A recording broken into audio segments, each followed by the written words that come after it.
ನಿನ್ನನೇ ಪಾಡುವೆ ನಿನ್ನನೇ ಪೊಗಳುವೆ ನಿನ್ನನೇ ಬೇಡಿ ಬೇಸರಿಸುವೆ ನಿನ್ನ ಕಾಲನು ಪಿಡಿವೆ ನಿನ್ನ ಹಾರೈಸುವೆ ನಿನ್ನ ತೋಂಡರಿಗೆ ಕೈಕೊಡುವೆ ನಿನ್ನಂತೆ ಸಾಕಬಲ್ಲ ದೇವರಿನ್ನುಂಟೆ ಘನ್ನ ಪುರಂದರ ವಿಠಲ ದೇವರ ದೇವಾ. ಗುರುಭ್ಯೋ ನಮಃ. ஹரி சர்வோத்தமா வாயு ஜீவோத்தமா. சேலம் பாலாஜி அப்படிங்கிற அந்த யூடியூப் சேனல் வழியாக உங்களை மீண்டும் சந்திப்பதில் நான் பெருமகிழ்ச்சி அடைகிறேன். நம்ம என்ன பண்ணுறோன்னா, தாசருடைய பாடல்களுக்கு தமிழிலே விளக்கம் எடுத்து அதை யூடியூப்பிலே பதிவேற்றி கொண்டிருக்கின்றோம். அந்த வகையிலே இது 258வது எபிசோட், 258th எபிசோடு இது.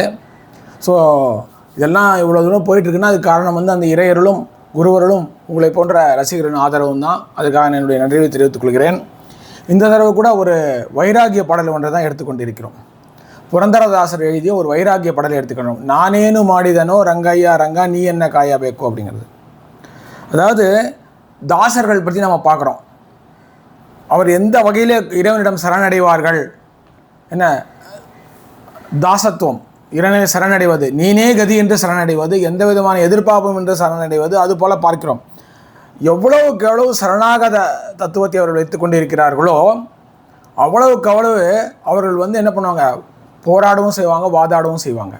அவங்களுக்கு இறைவன் மேலே மிகவும் ஒரு உரிமை உண்டு. நம்மளோடலாம் தாசி, அவங்களுக்கு உரிமை தாசி. அவங்களாம் இறைவனுடைய செல்ல பிள்ளைகள். அதனால் அவங்களுக்கு நம்மை விட அதிகமான உரிமை உண்டு.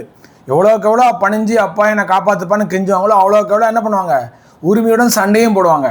இப்போ நாம்ளே வேறு வேலையில் இருக்கோம் அப்படின்னாக்கா, நம்மளுக்கு ஒரு ப்ரமோஷன் வேணும்னா என்ன பண்ணுவோம், பாஸ்ட்டை சார் எனக்கு கொஞ்சம் கொடுங்க, அது கொஞ்சம் கொடுங்க, பார்த்து செய்யுங்க சார், உங்களை மாதிரி உண்டா, உங்களை மாதிரிலாம் சொல்லுவோம்.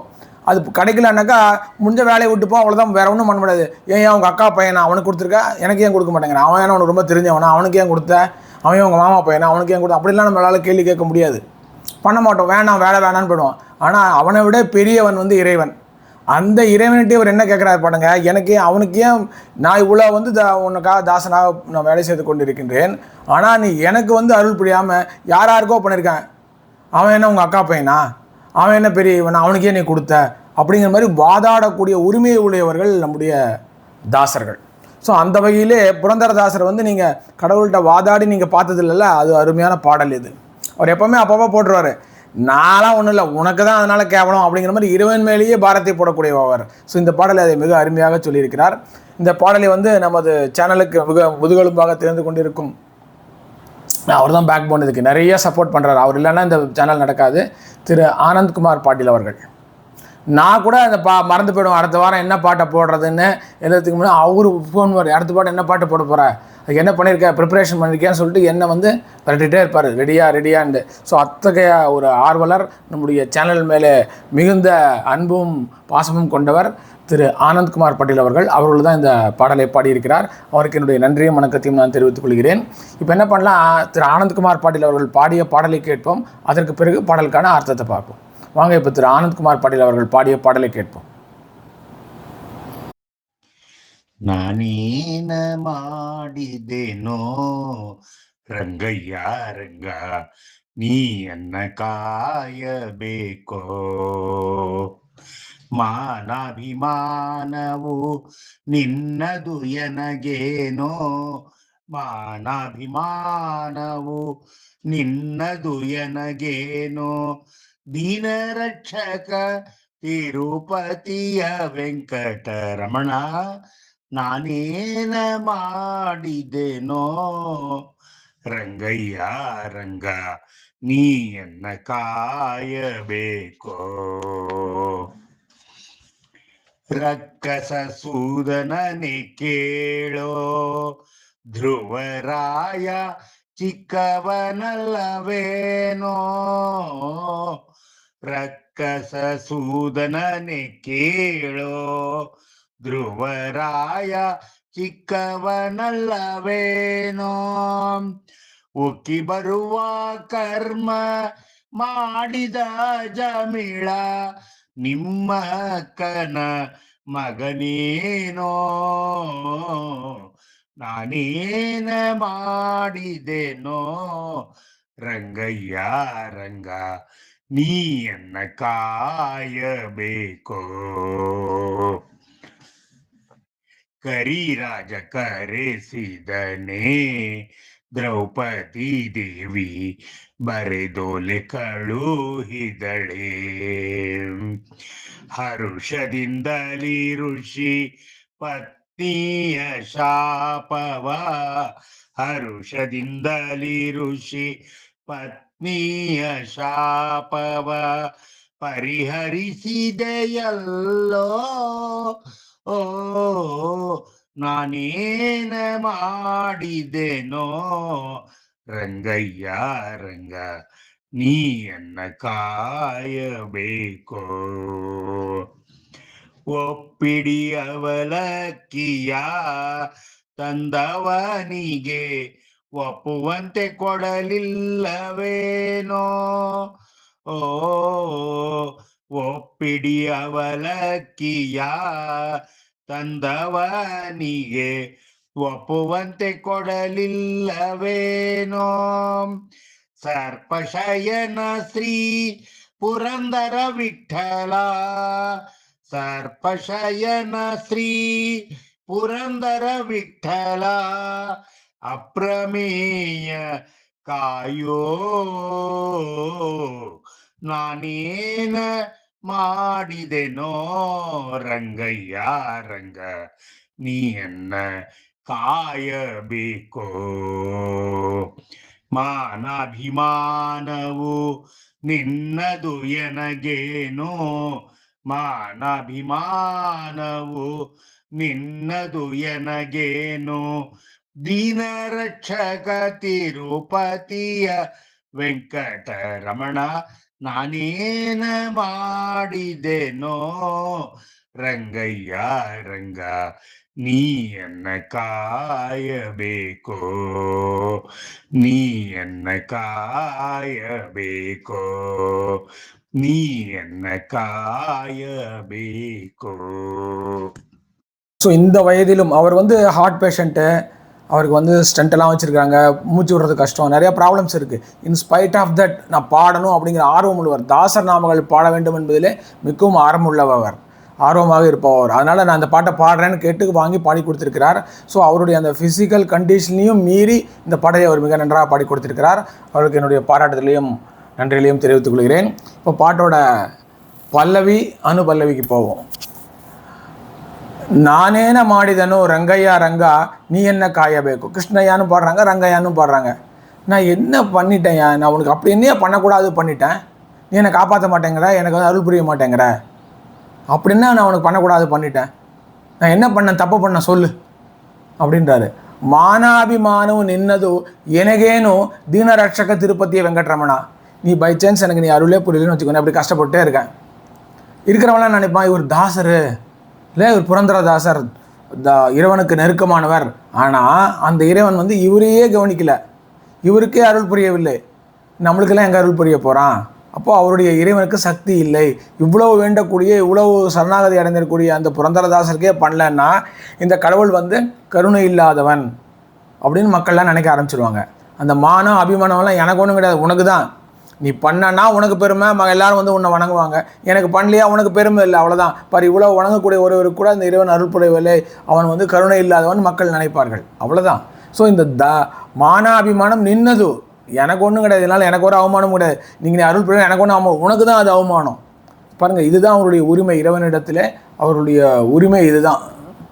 ஸோ இதுதான் இந்த பாடலுடைய இது பல்லவி அண்ட் அனுபல்லவியோட அர்த்தம். இப்போ பாடலுடைய சரணத்துக்கு போவோம். ஒவ்வொன்றா எக்ஸாம்பிள் கொடுக்குறாரு. நீ அவனுக்கு ஏன் பண்ண, நான் அவனை விட என்ன மோசமாக போயிட்டேன். ரக்கச சூதனனே கேளு துருவராய சிக்கவன் அல்லவேனோ. அந்த ராட்சசர்களை வதம் செய்யக்கூடியவனே கேளுப்பா, அந்த துருவராயன் குட்டி பையன், அவனுக்கு ஓடி போய் பண்ணையா இல்லையா? நான் இவ்வளோ பெரிய வயசான ஆளு தினம் கேட்டுகிட்டே இருக்கேன், எனக்கு பண்ண மாட்டேங்கிறியே. ரக்கசன சூதனனே, நீ யார்? அந்த ராட்சசர்களை அழிக்கக்கூடியவன், அவர்களை கொல்லக்கூடியவன். அத்தகைய நீ அந்த துருவராய் என்ன பண்ணான், சின்னூண்டு பையன், அவனுக்கு போய் பண்ணுற. அதே மாதிரி அதை விட மோசம் பாரு, ஏதாவது பரவாயில்ல, இது என்னால் ஒத்துக்கவே முடியல, எனக்கு உனக்கு மனசாட்சியே இல்லையா அப்படின்னு கேட்குறாங்க. பாருங்கள் என்ன கேட்குறா பாருங்க. உக்கி பருவா கர்ம மாடித அஜமிலா நிம் அக்கன மகனேனோ. இந்த அஜமிலனுடைய கதையை கேட்டிருக்கிறீர்களா? இந்த அஜமினன் வந்து ஒரு நல்ல அந்தனர் குலத்திலே பிறந்து சத்காரங்களை செய்து கொண்டிருந்தான். பட் ஒரு முறை ஒரு வனத்தின் வழியாக வரும்பொழுது எவனோ ஒரு ஆள் வந்து மதுபானத்தை இறந்து விட்டு ஏதோ ஒரு பறத்தையுடன் இருந்ததை பார்த்து இருக்கிறார். பார்க்கும்போது இவருக்கும் அது மேலே நாட்டம் ஏற்பட்டு அவளுடனே சென்று விடுகிறார். அதுக்கப்புறம் அவருடைய அனுஷ்டாசங்களை எல்லாம் விட்டு விடுகிறார். விட்டு மனைவியெல்லாம் விட்டு அவளுடனே இருந்து விடுகிறார். தான் சம்பாதித்ததெல்லாம் அந்த பறத்தையிடமே எல்லாம் விட்டு விடுகிறார் இவர். அப்படி இருக்கும்போது அவருடைய இறுதி காலம் வருகிறது. இறுதி காலம் வரும்போது அவருக்கு வந்து 10 பசங்க மேலேயும் ரொம்ப அபிமானம் ஆகிடுது அவருக்கு. வயசாகி போனப்புறம் ஐயோ இவங்களுக்கெல்லாம் நான் கவனிக்காமல் விட்டாமன்னு போகிறேன். அதுலேயும் கடைசி பையனுக்கு பேர் நாராயணான்னு பேர் வச்சுருந்தார். அந்த பையன் மேலே அவருக்கு அப்படி ஒரு பாசம், ஒரு அன்பு. அதனால் என்ன பண்ணுறாரு, ஒரு கடைசி இதில் படுக்கையிலே படுக்கிறார். அப்போ என்ன ஆகுதுன்னாக்கா, அந்த அவருடைய கடைசி காலம் நெருங்குகிறது. அந்த யமதூதர்கள் உயிரை எடுக்க வருகிறார்கள். இவருக்கு அது எப்படியோ தெரிஞ்சிடுது. பயந்துடுறாரு. பயந்து போய் என்ன பண்ணுறாரு, சின்ன பையனையே நினச்சிட்டு இருக்காரு. அதனால் நாராயணா என்னை காப்பாற்றுப்பா, சீக்கிரமாப்பா, நாராயணான்றாரு. உடனே என்ன ஆகுதுன்னாக்கா, இவர் நாராயணான் இவர் கூப்பிட்டது இவருடைய சின்ன பையனை, கடைசி பையனை. ஆனால் நாராயண தூதர்கள் என்ன பண்ணாங்க, அந்த இறை தூதர்கள் அவங்க என்ன நினச்சிட்டாங்க, நாராயணா தான் சொன்னாங்கன்னு சொல்லி அவங்க மலமலான்னு வந்து அவங்களுக்கும் அந்த யமதூதருக்கும் சண்டை. இவன் நிறையா பாவம் பண்ணியிருக்கான், இவன் வந்து யமலோகத்துக்கு வரணும் அப்படின்னு சொல்கிறாங்க யமதூதர்கள். இவர் சொல்கிறார் என்ன வேணால் பாவம் பண்ணிட்டோம். கடைசி நிமிஷத்தில் நாராயணான்னு சொல்லிட்டான். அவருடைய பாவங்கள்லாம் சுட்டு போய் விட்டது. இப்போ கணக்கில் பாவமே இல்லையா, அவனை எதுக்கே கூப்பிட்டு போகிறீங்க அப்படின்னு கேட்குறாங்க. இதை வந்து அவருக்கு கேட்டுடுது. எப்படியோ கேட்டுறதுன்னு வச்சுங்களேன். இதை வந்து என்ன சொல்கிறாங்கன்னா, கனவுல வந்தது. இது பாகவதத்தில் வரக்கூடிய கதை தான் இது. ஒரு சில பேர் என்ன சொல்கிறாங்க, அவருக்கு இது மாதிரி ஒரு கனவு நிகழ்ந்தது, அதற்கு பிறகு அவர் திருந்தினார் அப்படின்னு சொல்கிறாங்க. சில பேர் அவருக்கு உண்மையிலேயே நிகழ்ந்ததுன்னு சொல்கிறாங்க. என்ன whatever maybe the case, நாம் அந்த சாராம்சத்தை எடுத்துக்கொள்வோம். அப்போது நாராயண தூதர்கள் என்ன சொல்கிறார், இல்லை அவன் நாராயணனுடைய பெயரை சொன்னதனால் இவனுக்கு வந்து பாவங்கள்லாம் சுட்டி விட்டு நீ அவனை யமலோகத்துக்கு கொண்டு போக முடியாதுன்னு சொல்கிறாங்க. ஸோ இதை கேட்டு அவர் திருந்தினவர் என்ன பண்ணுறாரு, அதுக்கப்புறம் ஹரித்வாருக்கு போய் அங்கே இருந்து தவம் செய்து அதுக்கப்புறம் முத்தியை பெறுகிறார். ஸோ அவர் சொல்ல பெரிய வாழ்நாள் பூரா அயோக்கியத்தனம் பண்ணான். கடைசி நிமிஷத்தில் தெரியாமல், அது என்ன இன்டென்ஷனலாக கிடையாது, unintentionally because of is love towards is son அவன் என்ன பண்ணான், நாராயணான்னா. ஆனால் அவனுக்கே நீ என்னத்தை கொடுத்த, மோட்சத்தை கொடுத்த. நான் உனக்கு நாராயணா காத்தாலே சாயங்காலம் கதறிக்கிறேன், என்ன நீ கண்டுக்க மாட்டேங்க, உனக்கே நியாயமாக இருக்காது, பார்க்குறது கொஞ்சம் கூட நியாயமாக தெரியலையா அவனுக்கு, அநியாயமாக தெரியலையா அவனுக்கு, இது நியாயமாக படுதா அவனுக்கு அப்படின்னு கேட்குறாரு. பாருங்கள் எவ்வளோ உரிமை பாருங்கள். நம்ம கொடுக்குற பாஸ்டியை அவங்க அக்கா பையனை கொடுத்துட்டு நீன்னு கேட்குறோம்ல, அது மாதிரி கேட்குறாரு பாருங்கள். அவன் உங்கள் அக்கா பையனா, அவனுக்கு மட்டும் அதெல்லாம் பண்ணுறேன், நீ ஒன்றுமே பண்ணாதவன், கடைசி வரைக்கும் அயோக்கியத்தனம் பண்ணியிருக்கிறான், தெரியாமல் தான் சொன்னான் அவன் பேர், அவனுக்கு நீ பண்ணுற, எனக்கு பண்ண மாட்டேங்கிற, அவன் என்ன உங்கள் அக்கா பையனா அப்படின்னு கேட்குறாரு.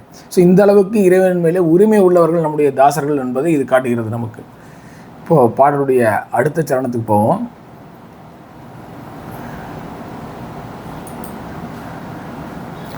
கரிராஜா கரசிதனே, அந்த ஆதி மூலமே அப்படின்னு கேட்டுட்டு அந்த யானை இருக்கிறது இல்லையா, அந்த கரிராஜன் வந்து இது பிடிச்சிருது, முதலை அதை காலை பிடித்து கொண்டு விடுகிறது. அப்போ என்ன பண்ணுறா, அது ஆதி மூலமேன்னு கத்தினோன்னே நீ என்ன பண்ணுற,